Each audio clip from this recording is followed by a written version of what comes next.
Hey, thanks for stopping by this edition of How to Be a Savvier Side Hustler. I'm Kathy Lanham, kathylanham.com, and I am so glad you're here. It is my goal and intention to help you develop your God-given gifts and talents so that you can bless not only yourself and your family, but the world. So I'm glad you're here. Today's topic is going to be how to be socially savvy. And by socially, I don't mean how to throw a better dinner party. I mean, how do we make our social media platforms perform for us? So hope you'll grab a journal and a pen and see if you can glean something from today's episode.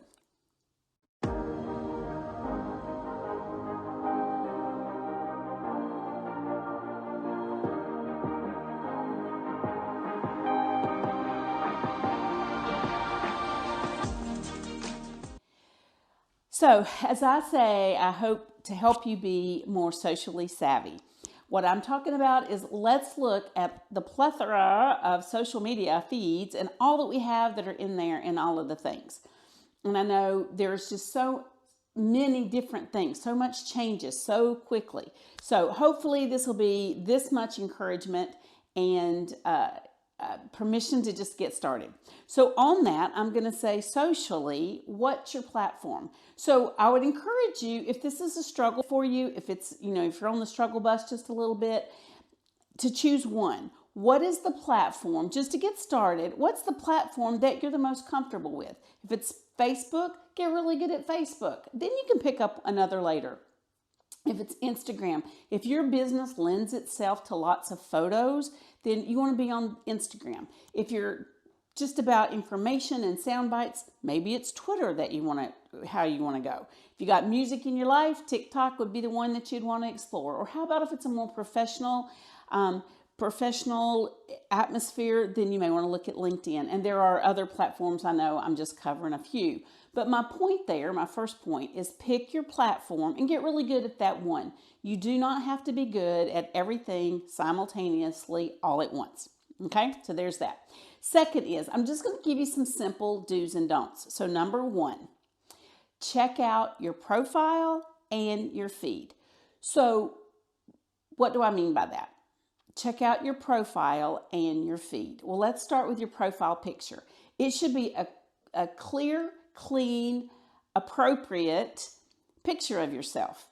And because you want people to recognize you, you want people to identify you. It doesn't have to be a professional picture, that's preferred, but you can even take a really nice clear selfie with some good lighting and then use an app like Airbrush to clean it up and make it pop. In another video, I talk about the fact that you want to brand yourself, not your business.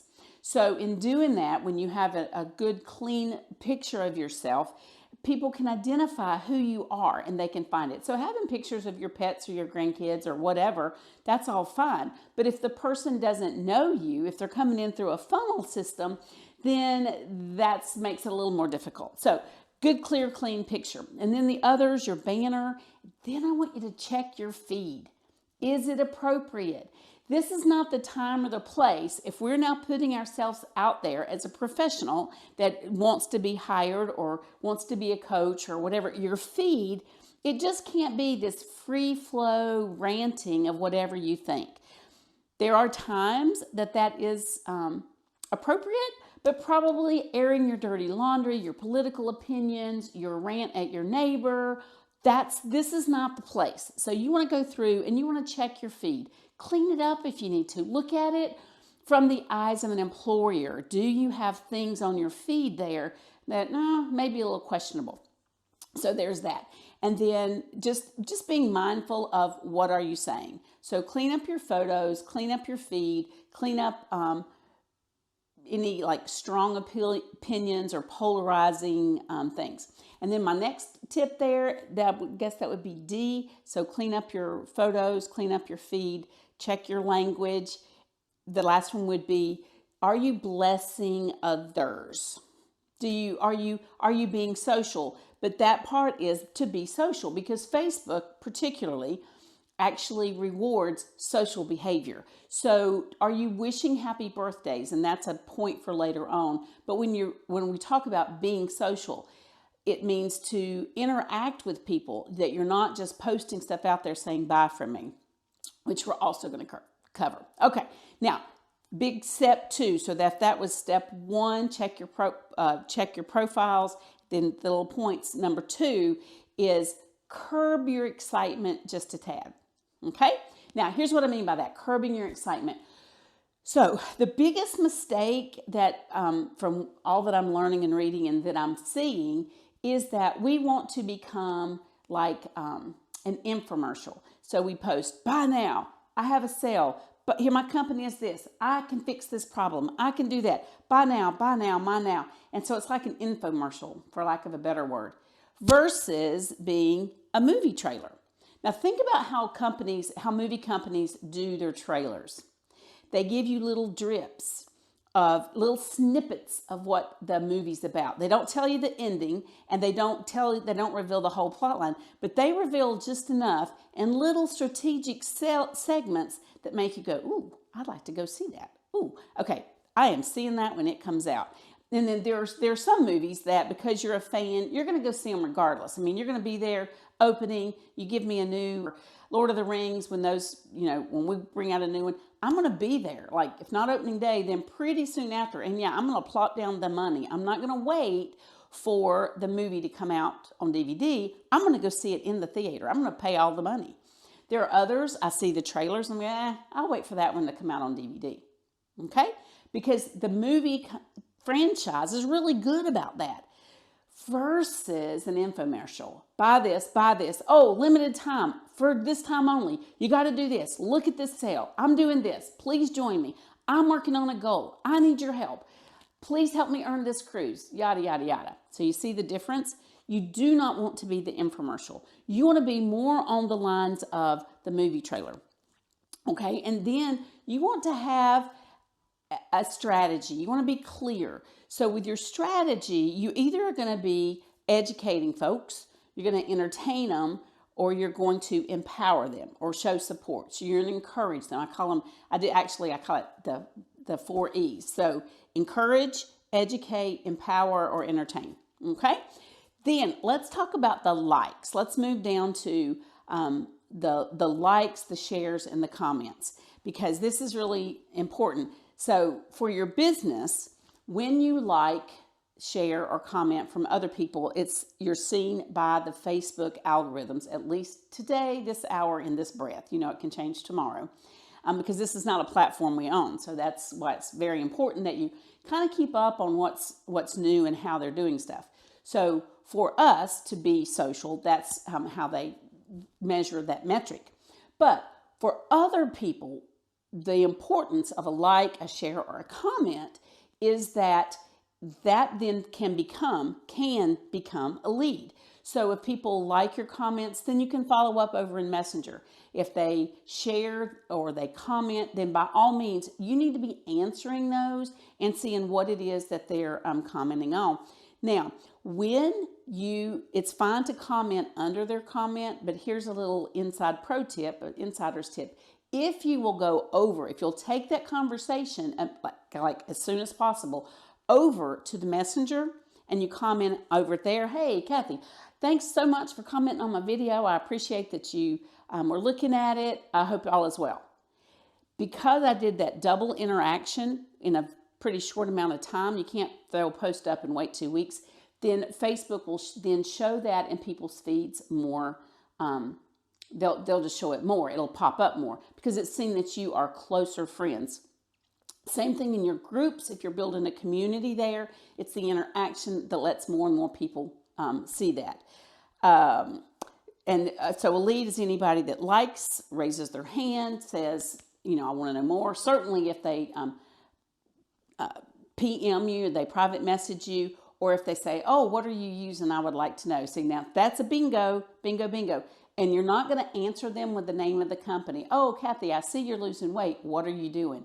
Oh, man, I'm having great success. I'll PM you. So I didn't reveal any of that. I just dripped. That's my movie trailer. So then I'm going to go over into Messenger, and then I'm going to have a conversation. And the more conversation that you can have going there, the better. All right. So how much should we post, and what should we post about?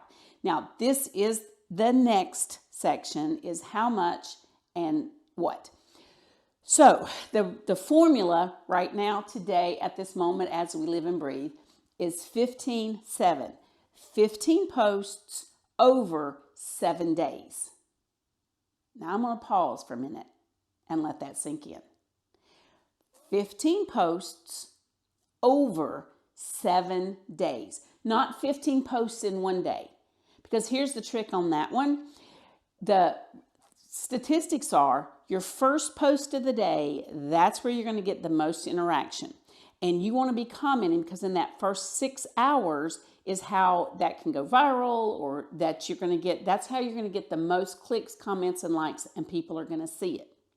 So the first post of the day, every post after that first post, gets 60% fewer clicks and fewer people are seeing it. Now, how about that one? So we think, oh, we're going to do it here, we're going to do it here, we're going to do it. And there are better times. There are more strategic times than others. And that's a conversation for another time. So know that you're going to put it up at the best time, that you only want to have really good posts on your main feed. And then you can post other things to your stories, because those go away after 24 hours. So you want 10 for this week. You want to have strategically planned out 10 lifestyle posts. This is just, what are you doing? What's your family doing? Where are you going on vacation? Just fun, just lifestyle posts. Then you can have 4 curiosity posts. Okay, so I just did one, and not that I am perfect. Don't be checking my feed to see how well I do this. I am a work in progress, and I'm older, so I'm still trying to learn all of this stuff.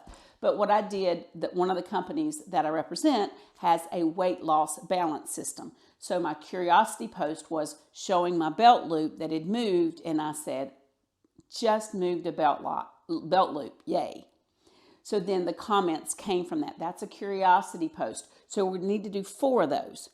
Then you're allowed to do 1 direct post, like a direct promo, but still you're not giving the name of your company, and you're not hard selling what it is that you're doing.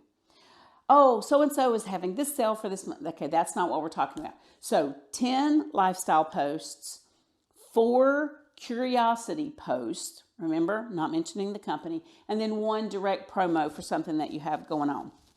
Now, another tip is that if you put your link in the post, so let's say that we have all this stuff going on, and I'm giving all of this information, and I put a link either to YouTube or to my actual selling page, to my website, do you know that like pretty much gets you shut down? Because Facebook does not want its people clicking off to go to another site. So that people just don't see it. And I tested this. The other day, and I put up this fun little thing, but I put the link to a YouTube video in there, and like nobody saw it. So then I went in and I was individually tagging in that first 6 hours. And even then, when I tagged them, I don't know that all the people saw them. 1 or 2 commented. Now, and that leads me to another point, another do not do. We think that the more we tag people in our post, the more people are going to see it. Actually not. There's an algorithm that flips it out about that. And I guess it's basically seeing us as spammy. Don't. Whatever your company is, whatever you do, and I don't care if you're like the best thing ever, don't bash your competitors or other people's successes. That's just poor form. Don't do that. Then if somebody else in your company is really great at something, copying and pasting will actually hurt you. So take the idea, take the information that they've given, go over and do it in a different form. Because if you just cut and paste, particularly if you're cutting and pasting both the graphic that they posted, the picture, and the text, and you're just changing your tagline and you're adding your URL, your website, you don't get much engagement on that. So don't just add and tag, don't copy and paste, don't use links in your bio. You're going to put them in the comments. There is a place for that, and it is in the comments. I didn't clarify that. So those are just some good practices there that hopefully that will help you with your engagement. Last, remember for your call to action, remember this. When you're doing your posts, you are to, my 4E. So educate, tell people stuff, give them information, recipes, tips, tricks, whatever. You can entertain. If you can make them laugh, that is awesome. People love to laugh. And if you have a graphic that goes with it, that gets more attention.